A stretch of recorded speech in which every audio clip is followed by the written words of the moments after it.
আমরা দেখেছি গত ১৬ বছরে শুধুমাত্র গণতন্ত্রের পক্ষে রাজনৈতিক দলের নেতা বা কর্মী হওয়ার কারণে অনেক মানুষের বিষয় সম্পদ লুণ্ঠন করা হয়েছে, জোর জবরদস্তি করে কেড়ে নেওয়া হয়েছে। বাংলাদেশের প্রতিটি গ্রামে আমরা যখন যাব দেখব এমন অজস্র মানুষ রয়েছে যারা তাদের বিষয় সম্পত্তি সব বেচে ঢাকায় চলে এসেছে। গ্রামের হয়তো বিত্তশালী পরিবারের মানুষ ছিল, তার সব কিছু লুণ্ঠন হয়ে যাওয়ার কারণে, দখল হয়ে যাওয়ার কারণে ঢাকায় এসে রিক্সা চালিয়েছে, এমন মানুষও আছে। পৃথিবীর ইতিহাসে এটা নজিরবিহীন যে একটা দলের একটা নির্দিষ্ট প্রতীক ধানের শীষে ভোট দেওয়ার কারণে কাউকে গণধর্ষণের শিকার হতে হয়েছে, সেটাই বাংলাদেশে দেখেছি। নজিরবিহীন মানবাধিকার লঙ্ঘন, যেটা বর্বর মধ্যযুগেও হতো না। একজন বাবার জানাজা, সেটা কিন্তু একজন ছেলেকে ইমামতি করতে হয়েছে হাত এবং পায়ে ডান্ডা বেরিয়ে পড়ে, সেটাই বাংলাদেশ দেখেছে। হাত পায়ে ডান্ডা বেরিয়ে পড়ে মুমূর্ষু অবস্থায় চিকিৎসা নিচ্ছে, সেটাও আমরা দেখেছি। আমরা এই যে বলছি যে ব্যাপক ধরনের মানবাধিকার লঙ্ঘন কেন, কারণ গত ১৬ বছর ধরে এমন একটা ফ্যাসিবাদে বাংলাদেশে কায়েম হয়েছিল যেখানে জনগণ রাষ্ট্র ক্ষমতার উৎস ছিল না। রাষ্ট্র ক্ষমতার উৎস ছিল পুলিশ, প্রশাসন, বিচার বিভাগ, আইন শৃঙ্খলা বাহিনী, নির্বাচন কমিশন। অর্থাৎ যে রাষ্ট্রযন্ত্রের দায়িত্ব ছিল জনগণের পাশে থাকা, জনগণের সাথে থাকা, জনগণের সেবা করা, সেই রাষ্ট্রযন্ত্র প্রতিনিয়ত জনগণের অধিকার হরণ করেছিল, জনগণের উপর নিষ্পেষণ, নির্যাতন, নিপীড়ন চালিয়েছিল। এই যে গণ অভ্যুত্থান হলো, তার কারণ কি? তার কারণ সব শ্রেণী পেশার মানুষ একসাথে উপলব্ধি করেছিল যে এই অবস্থা থেকে আমাদের সবার মুক্তি প্রয়োজন। পৃথিবীর কোথাও কোনো ফ্যাসিবাদ বা স্বৈরশাসনের পতন একটি গণতান্ত্রিক শান্তিপূর্ণ রাজনৈতিক আন্দোলনের মাধ্যমে, কোনো রাজনৈতিক দল বা জোটের মাধ্যমে হয় নাই, পৃথিবীর কোথাও হয় নাই। সব সময় সেটা হয় রক্তপাতের মাধ্যমে হয়েছে, অথবা যদি রক্তপাতবিহীনভাবে হয় তাহলে ব্যাপকভাবে জনগণের সংশ্লিষ্টতার মাধ্যমে একটি গণ অভ্যুত্থান বা বিপ্লবের মাধ্যমে হয়েছে। যার কারণে আমরা দেখলাম এই ফ্যাসিবাদ বিরোধী আন্দোলনের প্রথম ১৫ বছর বিএনপি এবং যুগপৎ আন্দোলনের শরিক প্রতিটা রাজনৈতিক দল যার যার সামর্থ্য, যার যার কর্মী এবং নেতার সংখ্যা এবং দেশব্যাপী যার যার যে স্ট্রেংথ রয়েছে তার উপর ভিত্তি করে কিন্তু সর্বোচ্চ আন্তরিকতা দিয়ে রাজপথে রুখে দাঁড়িয়েছিল। এখানে বিএনপি ছিল, ডানপন্থী, বামপন্থী, মধ্যমপন্থী, ইসলামপন্থী প্রতিটা রাজনৈতিক দল ছিল, যেভাবে এবি পার্টিও ছিল। প্রত্যেকের কিন্তু তখন একটাই আকাঙ্ক্ষা ছিল, বাংলাদেশে গণতন্ত্র প্রতিষ্ঠা করতে হবে, ফ্যাসিবাদের পতন হওয়া লাগবে। কিন্তু যে কোনো কারণেই হোক, এটা সব শ্রেণী পেশার মানুষের সরাসরি অংশগ্রহণে আমরা গণ অভ্যুত্থানে প্রথম ১৫ বছরের রূপ দিতে পারি নাই।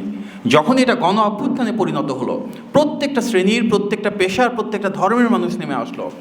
পাবলিক ইউনিভার্সিটি, এই ঢাকা ইউনিভার্সিটি সহ বাংলাদেশের প্রতিটা শিক্ষা প্রতিষ্ঠান, প্রাইভেট ইউনিভার্সিটি, মাদ্রাসা ছাত্র, স্কুল কলেজের শিক্ষার্থীরা সবাই যখন এক হলো, এবং তখন আমরা দেখলাম আমাদের অভিভাবকরা নেমে আসলো, সরকারি বেসরকারি চাকরিজীবী, doctor, engineer, retired army officials, এমন কোনো মানুষ নাই যারা আসে নাই। যারা প্রান্তিক পর্যায়ের সমাজের খেটে খাওয়া মানুষ, গার্মেন্টসের ওয়ার্কার, রিক্সা চালক, ছিন্নমূল সে মানুষটা যে রাস্তার পাশে ভ্যানে ফল বিক্রি করছে, তারাও নেমে এসেছে। তার মানে কি, এই গণ অভ্যুত্থানের মূল যে আকাঙ্ক্ষা ছিল সেটা হচ্ছে ফ্যাসিবাদ থেকে সবাই মুক্তি চেয়েছে। আমাদের যে রিক্সা চালক ভাইটা জীবন দিয়েছে, উনি তো ক্ষমতার অংশীদার হতে চান নাই। আমাদের যে গার্মেন্টস ওয়ার্কার ভাইটা জীবন দিয়েছেন, উনিও তো ক্ষমতার অংশীদার হতে চান নাই। ওনার একটা স্বপ্ন নিয়ে জীবন দিয়েছিলেন। যেই ছোট্ট শিশুটা জীবন দিয়েছে, যে স্কুলের ছেলেটা নেমে এসেছে, সে তো বুঝতো না ক্ষমতার হিস্সা কি, সে বুঝতো না সংস্কার কি, সে বুঝতো না দ্বিকক্ষ বিশিষ্ট সংসদ কি। সে বুঝতো তার কোনো না কোনো ভাইকে আঘাত করা হচ্ছে, তার কোনো না কোনো ভাইকে মেরে ফেলা হচ্ছে। সে বুঝতো সে তার নিজের মতটা নিজের মতন করে প্রকাশ করতে পারছে না। সে বুঝতো যে স্বাধীন বাংলাদেশে সে স্বাধীন না। তার মানে গণ অভ্যুত্থান যদি আমাদেরকে আকাঙ্ক্ষা যেটা ছিল সেটাকে বাস্তবায়ন করতে হয়, তাহলে আবারও আমাদের স্বাধীন দেশে স্বাধীন নাগরিক হতে হবে। আমাদের আবারও নিশ্চিত করতে হবে এমন একটা সরকার এই বাংলাদেশে আসে যারা জনগণের ভোটে নির্বাচিত। গণতন্ত্রের সংজ্ঞা কি? গণতন্ত্রের সংজ্ঞা সেটাই যেখানে সংখ্যাগরিষ্ঠ মানুষের যে মতামত সেটা প্রতিফলিত হবে। গত ১৬ বছর আমরা ধারাবাহিকভাবে ৩টা সরকার দেখেছি যেখানে জনগণের কোনো সমর্থন ছিল না, জনগণের কোনো সম্পৃক্ততা ছিল না, জনগণের প্রতি কোনো দায়বদ্ধতা ছিল না। ২০১৪ সালের বিনা ভোটে নির্বাচন, ১৮ সালের নিশিরাতের নির্বাচন, ২৪ সালের ডামি ভোটের নির্বাচন, এই প্রত্যেকটার মাধ্যমে একটা ফ্যাসিবাদী সরকার আরও দিনের পর দিন শক্তিশালী হয়ে উঠেছিল। সুতরাং সব শ্রেণী পেশার মানুষের যে গণ অভ্যুত্থান, তার উদ্দেশ্য ছিল সেই সরকার ব্যবস্থা করা যার প্রতি জনগণের আকাঙ্ক্ষা থাকবে এবং যেই সরকারের জনগণের প্রতি ভালোবাসা থাকবে, দায়িত্ববোধ থাকবে। সেরকম একটা সরকার যেখানে যে রিক্সা চালক জীবন দিয়েছে তারও আকাঙ্ক্ষা থাকবে যে তার ছেলে এই ঢাকা বিশ্ববিদ্যালয়ে পড়তে পারবে। আবার রাষ্ট্রের যিনি সর্বোচ্চ পর্যায়ে প্রধানমন্ত্রী বা রাষ্ট্রপতি, তারও জবাবদিহিতা থাকবে যে একজন রিক্সা চালক বা পোশাক শ্রমিকও তাকে জিজ্ঞেস করতে পারবে তার অর্থের উৎসটা কোথায়। সেটা কোথা থেকে আসবে? সেটা আসবে একটা সাম্য আর ইনসাফের বাংলাদেশ প্রতিষ্ঠার মাধ্যমে। সুতরাং যেও হোক, আমরা বুঝে করি না বুঝে করি, আমরা বুঝে নামি না বুঝে নামি, আমাদের সবার প্রত্যাশা ছিল এমন একটা বাংলাদেশ যেখানে সাম্য প্রতিষ্ঠা হবে, যেখানে ইনসাফ কায়েম হবে।